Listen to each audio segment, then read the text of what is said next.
আসসালামু আলাইকুম ওয়া রাহমাতুল্লাহি ওয়া বারাকাতুহু। নাহমাদুল্লাহাল আযীম ওয়া নুসাল্লি আলা রাসূলিহিল কারীম, আম্মা বাদ। রব্বি ইশরাহ লি সাদরি ওয়া ইয়াসসির লি আমরি ওয়াহলুল উকদাতাম মিন লিসানি ইয়াফকাহু কওলি। টেকনিক মানে তো হলো একটা আলোকিত অঙ্গন, যেখানে আমরা শেখা এবং শেখানোর সাথে সবাই সম্পৃক্ত। এই আলোকিত অঙ্গন থেকে তোমাদের সবাইকে অনেক অনেক শুভেচ্ছা এবং মোবারকবাদ জানাচ্ছি। আমি হুমায়ুন কবির। আশা করছি মহান রব্বুল আলামিন তোমাদেরকে অনেক ভালো রেখেছেন, সুস্থ রেখেছেন। আলহামদুলিল্লাহ, তোমাদের দোয়ায় আমরাও ভালো আছি, সুস্থ আছি। আমরা সবসময়ই জানি টেকনিক পরিবারের সাথে যারা সম্পর্কযুক্ত তাদের সবাইকেই তোমরা ভালোবাসো, তাদের সবার প্রতি তোমাদের আন্তরিকতা আছে, হৃদ্রতা আছে। দূর থেকে দূরান্ত থেকে যারা আমাদেরকে দেখো তাদের প্রতিও আমাদের অনেক অনেক ভালোবাসা আছে, অনেক দোয়া আছে। আমরা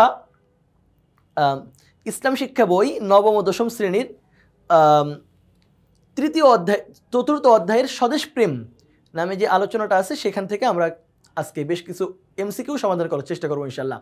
স্বদেশ প্রেম এই শিরোনামে বিভিন্ন বোর্ডে যেই আলোচনাগুলো, যেই এমসিকিউগুলো আসছে তার সবগুলো নিয়েই আজকের ক্লাস আমরা সাজিয়েছি। আজকের এই ক্লাস থেকে ইনশাল্লাহ আশা করি তোমরা অনেক উপকৃত হবে ইনশাল্লাহ। মাতৃভূমির প্রতি মানুষের ভালোবাসা কোন প্রকৃতির?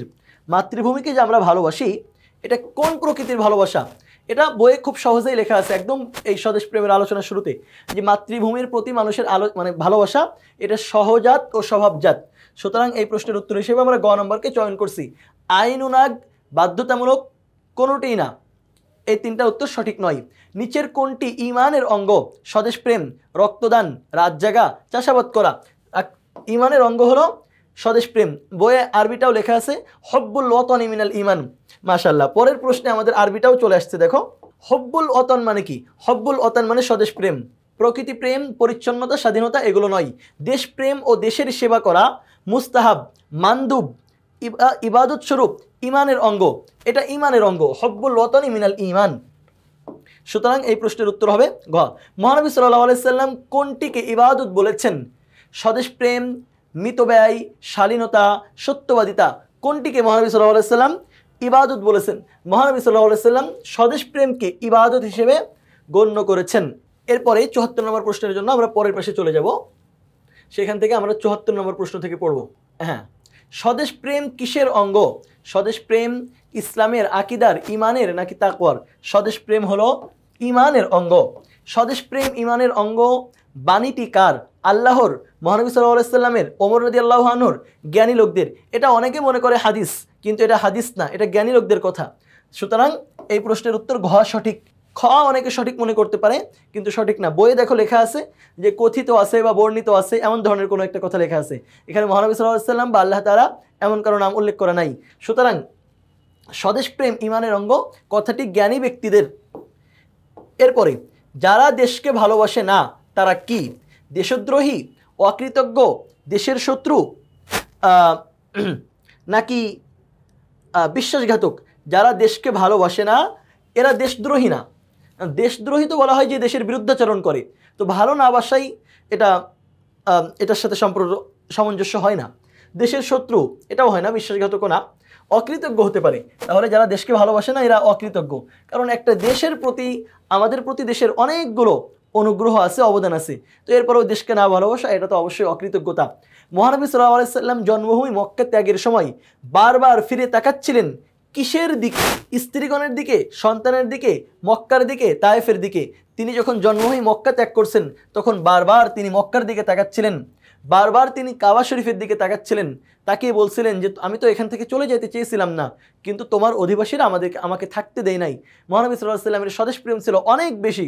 তাহলে রাসূল সাল্লাল্লাহু আলাইহি সাল্লাম যখন জন্মভূমি ত্যাগ করে চলে যাচ্ছিলেন তখন অন্য আর কারোর দিকে বারবার তাকান নাই, তিনি তার মাতৃভূমির দিকে বারবার তাকাচ্ছিলেন রাতের গভীরে।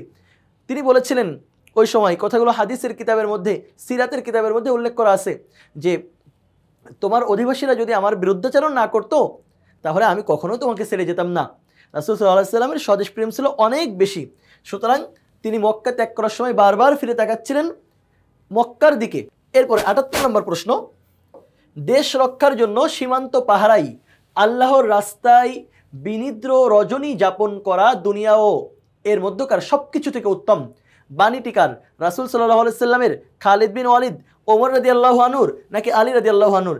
এই চমৎকার কথাটা রাসূলুল্লাহ সাল্লাল্লাহু আলাইহি সাল্লাম বলেছেন যে আল্লাহর রাস্তায় যারা রাত জেগে, মানে আল্লাহর রাস্তায় যারা পাহারা দেয়, এরা রাত জেগে যারা ইবাদত করে তার থেকেও আরও বেশি উত্তম। দেশ রক্ষার জন্য সীমান্ত পাহারায় আল্লাহর রাস্তায় বিনিদ্র রজনী যাপন করা দুনিয়াও এর মধ্যকার সব কিছু থেকে উত্তম। নবী সাল্লাল্লাহু আলাইহি ওয়াসাল্লাম এর এ বাণী দ্বারা বোঝায় সীমান্ত পাহারা দেওয়া, ইবাদত, দান, জিহাদ, হজ, 4টা পয়েন্ট আমাদের সামনে উল্লেখ করা হয়েছে। এর মধ্যে আমরা ক নম্বরকে চয়ন করছি এটার উত্তর হিসেবে, কারণ রাসূল সাল্লাল্লাহু আলাইহি ওয়াসাল্লাম বলেছেন যে হিসেবে এটা দ্বারা ইবাদত বোঝাই। এরপরে 80 নম্বরে আমাদের সামনে দেখা আছে দেশকে ভালোবাসতে হলে দেশের জন্য কি করতে হয়? কাজ করতে হয়, ত্যাগ স্বীকার করতে হয়, উন্নতিতে অবদান রাখতে হয়, সবকটাই করতে হয়। দেখো, দেশকে ভালোবাসতে হলে দেশের জন্য কাজও করতে হয়, ত্যাগ স্বীকারও করতে হয়, উন্নতিতে অবদানও রাখতে হয়, তাহলে সবকটি আমাদের জন্য সঠিক। সুতরাং আমরা এই প্রশ্নের উত্তর হিসেবে ঘ নম্বরকে বেছে নিচ্ছি যে সবকটাই করতে হয়। দেশের আর্থসামাজিক উন্নয়নের জন্য কাজ করা কাদের কর্তব্য? সাধারণ নাগরিকদের, সত্যিকার দেশপ্রেমিকদের, রাজনীতিবিদদের, প্রশাসনিক কর্মকর্তাদের? কাদের? সত্যিকার যারা দেশপ্রেমিক তাদের জন্য দেশের আর্থসামাজিক উন্নয়নে কাজ করা কর্তব্য। সুতরাং এই প্রশ্নের উত্তর হিসেবে আমরা খ নম্বরকে বেছে নিচ্ছি। 82 নম্বর, মানুষকে ত্যাগের মহিমায় উজ্জীবিত করে কিসে? কর্তব্যপরায়ণ, ভ্রাতৃত্ববোধ, স্বদেশপ্রেম, সত্যবাদিতা। এর মধ্যে কোনটা মানুষকে ত্যাগের মহিমায় উজ্জীবিত করে? মানুষকে উজ্জীবিত করে ত্যাগের মহিমাই হলো স্বদেশপ্রেম। চরম অকৃতজ্ঞ কারা? যারা অপরের হক আদায় করে না, যারা দেশকে ভালোবাসে না, যারা নামাজ পড়ে না, যারা বিশৃঙ্খলা করে। এর মধ্যে দেখো, সব কোনোটাই ভালো কাজ না। আরেকজনের হক নষ্ট করা, দেশকে ভালো না বাসা, যারা নামাজ না পড়া, বিশৃঙ্খলা করা, কোনোটাই ভালো কাজ না। তবে এর মধ্যে চরম অকৃতজ্ঞ হলো যারা দেশকে ভালোবাসে না, এরা চরম অকৃতজ্ঞ। দেশের মাটিতে থেকে দেশের আলো বাতাস গ্রহণ করে দেশকে ভালোবাসে না, এটা একটা চরম অকৃতজ্ঞতার নিদর্শন। দেশকে হেফাজত করতে না পারলে কি হেফাজত করা যায় না? ধন সম্পদ, মানুষের জান মাল, মান সম্মান, ধর্ম। দেশকে হেফাজত করতে না পারলে নিজের ধর্ম, নিজের দিনকে হেফাজত করা যায় না। সুতরাং এই প্রশ্নের উত্তর হিসেবে আমরা ঘ নম্বরকে বেছে নিচ্ছি। প্রকৃত স্বদেশ প্রেম প্রমাণিত হয় দেশের প্রতি কর্তব্য পালনের মাধ্যমে, কবিতা লেখার মাধ্যমে, বক্তৃতা করার মাধ্যমে, সংস্কৃতি চর্চা করার মাধ্যমে। দেখো, প্রকৃত স্বদেশপ্রেম তো প্রমাণ করার জন্য কবিতা লেখার, বক্তৃতা করার, সংস্কৃতি চর্চা করার দরকার নেই। প্রকৃত স্বদেশপ্রেমের প্রমাণ করার জন্য কর্তব্য পালন করতে হয়। একজন কবিতা লিখলো, বক্তৃতা করলো, সংস্কৃতিও চর্চা করলো, কিন্তু তার মধ্যে কর্তব্য পরায়ণতা নাই, তাহলে সে প্রকৃত দেশপ্রেম হিসেবে, দেশপ্রেমিক হিসেবে সে প্রমাণিত হতে পারবে না।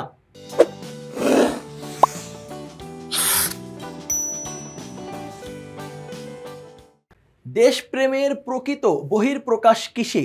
দেশের গান গাওয়াই, দেশের কল্যাণে কাজ করাই, দেশের জন্য জীবনদানে, রাজনৈতিক ক্ষমতা লাভে।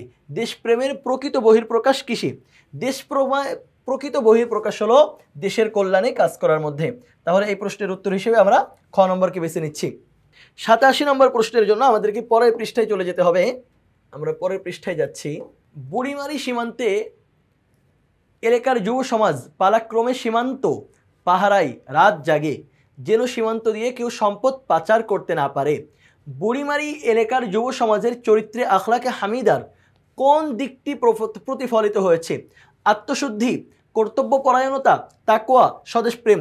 তাদের মধ্যে যেই দিকটা প্রতিফলিত হয়েছে সেটাকে আমরা বলি স্বদেশপ্রেম। দেশের ভালোবাসার কারণে তারা সীমান্ত পাহারা দিচ্ছে, দেশ থেকে যেন কেউ কোনো কিছু দিয়ে চলে যেতে না পারে। যারা দেশকে ভালোবাসে না তারা দেশদ্রোহী, অকৃতজ্ঞ, অধর্মিক। কোনটা? যারা দেশকে ভালোবাসে না তাদেরকে আমরা কোনটা বলি? তাদেরকে আমরা দেশদ্রোহীও বলি, অকৃতজ্ঞও বলি, অধার্মিকও বলি। সুতরাং এইখানে যেগুলো উল্লেখ করা আছে এর সবটাই সঠিক। তো সবটা সঠিক হিসেবে আমরা ঘ নম্বরকে বেছে নিচ্ছি। স্বদেশপ্রেম প্রকাশ পায় কৃষিকাজের মাধ্যমে, জনসেবার মাধ্যমে, শিক্ষা প্রসারের মাধ্যমে। কোনটার মাধ্যমে আসলে স্বদেশ প্রেম প্রকাশ পায়?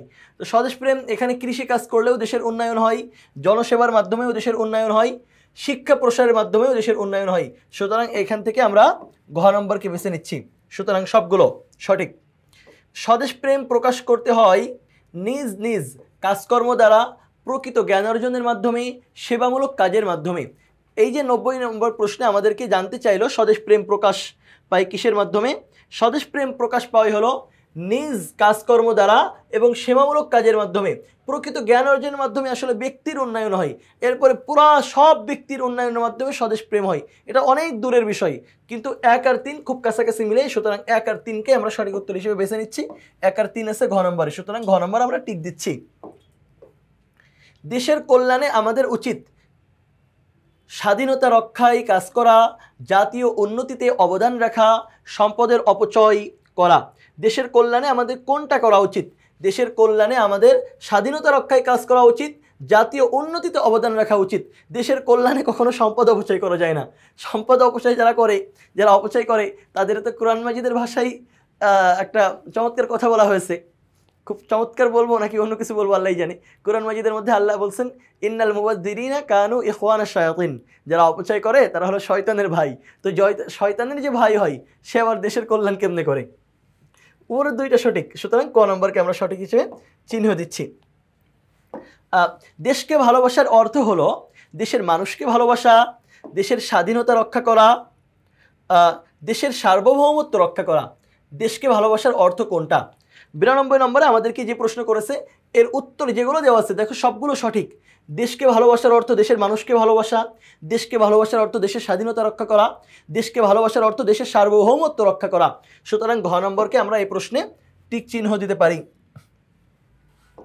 এরপরে জাতীয় উন্নয়নের জন্য প্রয়োজন। জাতীয় উন্নয়নের জন্য কি প্রয়োজন? স্বদেশ প্রেম, সুশাসন প্রতিষ্ঠা, সামাজিক স্থিতিশীলতা। জাতীয় উন্নয়নের জন্য কোনটা প্রয়োজন? জাতীয় উন্নয়নের জন্য আসলে স্বদেশ প্রেমও প্রয়োজন, সুশাসন প্রতিষ্ঠাও প্রয়োজন, সামাজিক স্থিতিশীলতাও প্রয়োজন।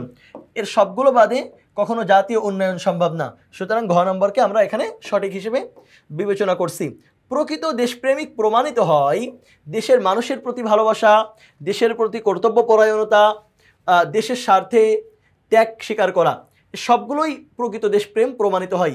দেশের মানুষকেও ভালোবাসতে হয়, দেশের প্রতি কর্তব্যও পালন করতে হয়, দেশের স্বার্থে ত্যাগ স্বীকারও করতে হয়। সবগুলো সঠিক। সুতরাং আমরা ওই পাশে গিয়ে, ওই সাইডে আমাদের উত্তর দেওয়ার জায়গা আছে, সেখানে গিয়ে আমরা উত্তরটা দেব যেটা সবগুলো সঠিক বলেছে, সেই পয়েন্টটাকে আমরা চিহ্নিত করব।